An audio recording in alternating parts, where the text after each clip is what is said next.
Se você se incomoda com temas que envolvam violência ou tem menos de 18 anos, é melhor parar por aqui. Caso contrário, acomode-se na sua cadeira, deixe seu like e acompanhe o terror na conta.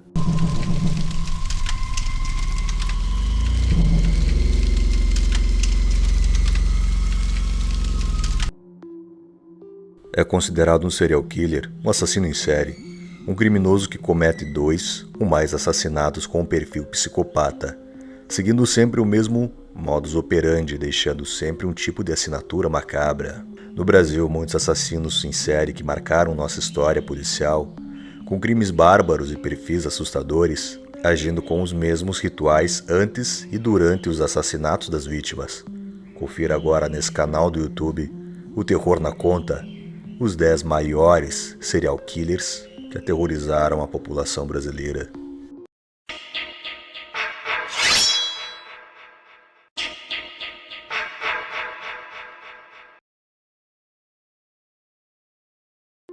José Augusto do Amaral.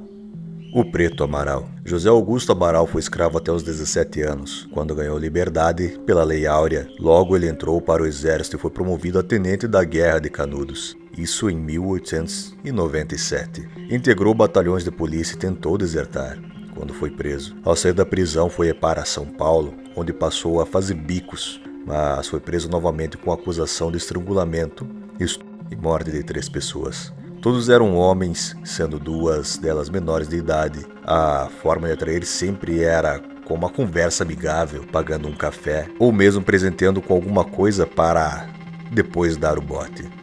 A primeira vítima tinha 27 anos, a segunda tinha apenas 10, e foi encontrada dias depois sem os braços. A terceira vítima tinha 15, e até então a polícia não tinha nenhuma pista.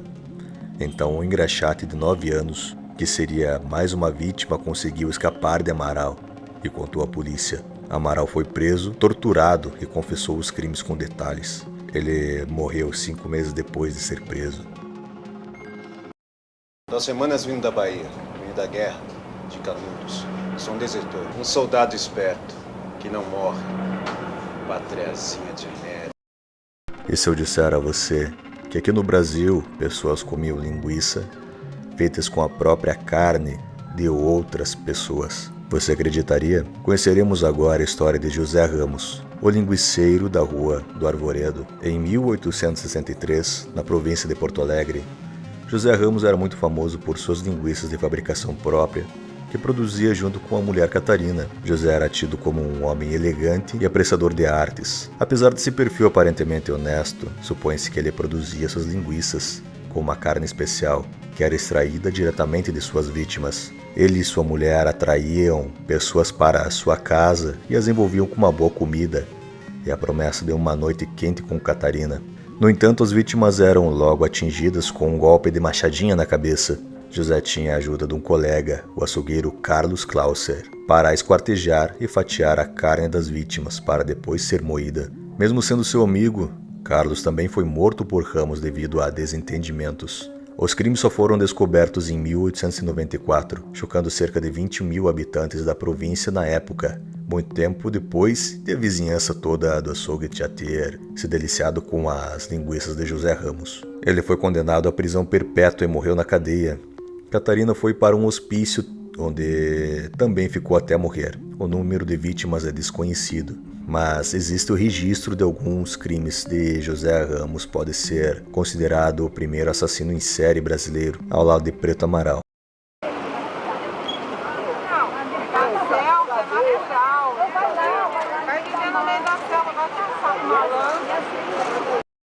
Vamos conhecer agora o Febrônio, índio do Brasil, o filho da luz. Em 1927, Febrônio aterrorizou a população do Rio de Janeiro. Ele se deu o apelido de Filho da Luz, pois afirmava estar lutando contra demônios. Seus crimes foram marcados pela situação em que as vítimas foram encontradas nuas e tatuadas com as letras DCVXVI, que significa Deus, Caridade, Virtude e Santidade, Imã da Vida.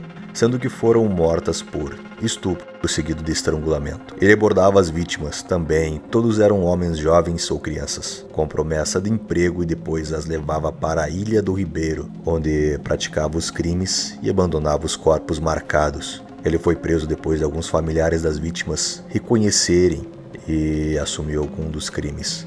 O criminoso morreu aos 89 anos em um manicômio. Eu sou a luz, a vida e a verdade.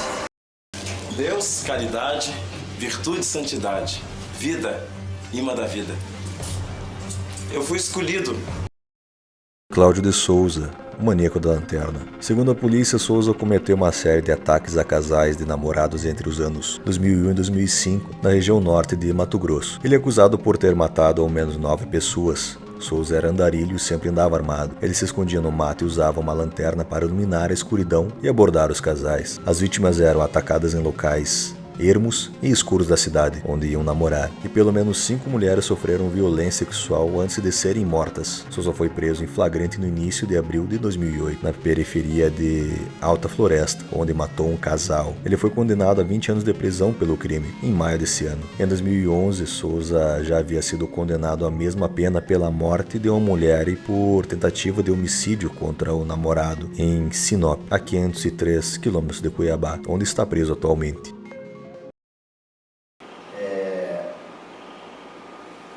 Pelo fato de ter sido cometido para assegurar a impunidade de outro crime, fixa-lhe a pena base. Francisco de Assis Pereira, o maníaco do parque. O motoboy Francisco de Assis Pereira tinha uma forma de atrair suas vítimas que se repetiu em todos os crimes. Ele prometia uma sessão de fotos para as moças que pretendiam seguir carreira de modelo fotográfico. Uma vez que ele conseguia levá-las para o Parque do Estado, na divisa da cidade de São Paulo com Diadema, Francisco as estuprava, espancava e matava por estrangulamento com um cadarço de sapato ou uma cordinha que carregava sempre em sua pochete. Conhecido como o maníaco do parque, Francisco conseguiu atrair 14 mulheres para o local, sendo que 5 delas conseguiram escapar com vida depois de serem estupradas. Após ter o seu retrato falado divulgado, o maníaco fugiu, mas foi capturado uma semana depois no Rio Grande do Sul, quando um pescador o reconheceu e denunciou à polícia. Francisco confessou que havia matado todas as 9 mulheres encontradas no Parque do Estado e foi condenado a 274 anos de prisão. E sobre o motivo que o levou a cometer os crimes, o assassino dizia que tinha um lado ruim dentro dele que não conseguia controlar, e também afirmou que foi molestado quando era criança por uma tia e violentado por um patrão na adolescência. É óbvio que isso não serve de desculpa para assassinar outras pessoas. Não, olha, eu sinceramente é uma montoeira. É? Menina, eu tenho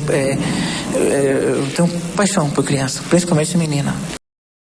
José Paz Bezerra, o monstro do Morumbi. Sempre seguindo o mesmo esquema de assassinato, o monstro do Morumbi tocou terror em São Paulo no final dos anos 60 e começo dos 70. Ao todo foram 7 mulheres brutalmente assassinadas por estrangulamento, executadas por José Paz Bezerra, que também utilizou o nome de José Guerra Leitão e ficou conhecido como o monstro do Morumbi. Os corpos das mulheres mortas eram abandonados em terrenos baldios do Morumbi, sempre com as mesmas características, nuas ou seminuas, com pés e mãos amarradas com uma corda improvisada com pedaços de suas roupas. A boca e o nariz e ouvidos estavam sempre tampados com pedaços de jornal e papel amassado, além de uma tira de tecido que servia como mordaça e como objeto de enforcamento. Além de matar, Bezerra levava dinheiro, joias e peças de roupa, que dava de presente a sua esposa, que mais tarde denunciou a polícia por não aguentar mais a situação.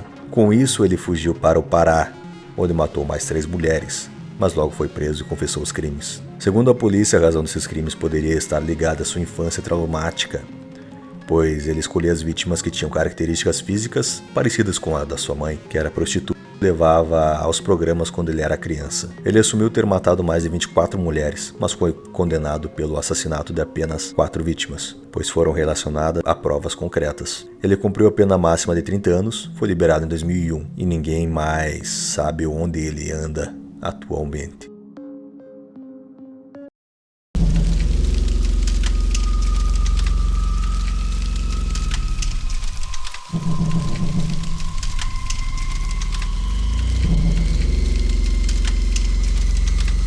No Brasil aqui também existiram vampiros. Um deles era o vampiro de Niterói. Ele se declarava religioso e em depoimento afirmou que escolhia crianças como vítimas de suas cruéis sessões de tortura e sodomia, por serem inocentes, e após a morte afirmava que iriam direto para o céu. Ele preferia os meninos por serem mais bonitos, enquanto tinham a pele lisinha. Marcelo Costa de Andrade confessou beber o sangue de suas vítimas, para, segundo seus delírios, se tornar tão bonito quanto eles. Laudos psiquiátricos comprovaram que o vampiro de Niterói era psicopata com doença mental grave, esquizofrenia e perversão de conduta. Desde 2013, ele está internado no Hospital de Custódia e Tratamento Psiquiátrico Heitor Carrilho, no Rio de Janeiro, por um tempo indeterminado.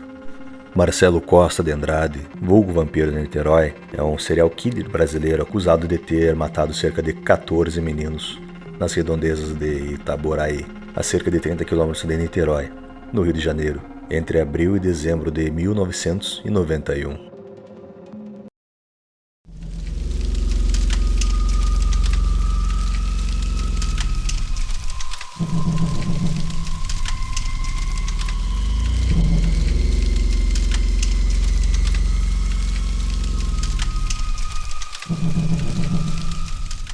Francisco das Chagas Brito, o caso dos Meninos Imaculados. Ele é apontado pelas autoridades como o maior serial killer brasileiro. O mecânico maranhense é acusado de matar e mutilar 42 meninos, 30 no Maranhão e 12 no Pará, entre os anos de 1989 e 2003. Brito atraía as vítimas com convites para ir pegar frutas ou caçar bichos no mato. Os crimes ficaram conhecidos como Caso dos Meninos Imaculados, porque Brito arrancava os órgãos genitais dos garotos que tinham o mesmo perfil, de 4 a 15 anos e de famílias pobres. Em alguns casos ele teria estuprado as vítimas, também decepava outras partes do corpo, como dedos, e levava como recordação. Brito está preso desde 2003 e foi julgado pela primeira vez em 2006. Em fevereiro desse ano, ele foi a júri pela 11ª vez e condenado. Somadas as penas das 11 condenações, dão 385 anos de prisão. Mas na época das mortes, Chagas abriu o jogo. Alegou que ouvia vozes quando entrava na mata com os meninos. Vozes que o mandavam matar. Aquele negócio falava do ouvido, eu ficava mais perturbado. E quando vinha à frente, às vezes aquela coisa aparecia na minha frente. Aí ali, onde aquele negócio aparecia, eu já não respondia mais por mim, entendeu?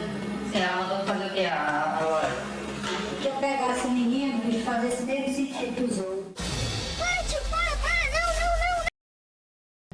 Condenado a mais de 600 anos de prisão por mais de 30 assassinatos, Thiago Henrique Gomes da Rocha, conhecido como serial killer de Goiás, foi transferido da unidade prisional de Nova Crixás de volta ao núcleo de custódia Aparecida de Goiânia.